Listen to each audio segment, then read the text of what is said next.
না, এই যে শব্দগুলো আবৃত্তি, নিবৃত, নিঃসৃত, আমৃত্যু, অমৃত, বিকৃত, ধীকৃত, নিবৃত্তি, সুদৃঢ়, এই শব্দগুলো যদি আমরা প্রথম অক্ষরটাকে একটু গ্যাপে করে দিই তাহলে কেমন হচ্ছে? আবৃত্তি। কিন্তু যখনই আমরা বলছি আবৃত্তি, তার মানে শব্দটা কি আসছে? বয়ে বয়ে আসছে, কিন্তু শব্দটা বয়ে বয়ে নয়। সেজন্য কি বলবো আমরা? আয়ের পরে একটু গ্যাপ দেব, আবৃত্তি। নিবৃত, একটু গ্যাপ দিয়ে উচ্চারণ করলে আমাদের শব্দটা সঠিক উচ্চারণ বেরোবে।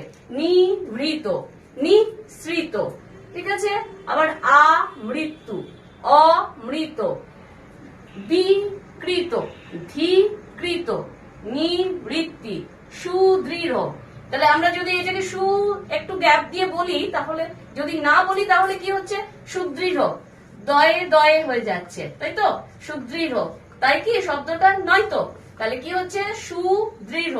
একটু গ্যাপ দেব, একটু সামান্য একটু গ্যাপ দিলে আমাদের উচ্চারণটা স্পষ্ট হওয়ার পরে কিন্তু ওটা একসাথে হয়ে যাবে।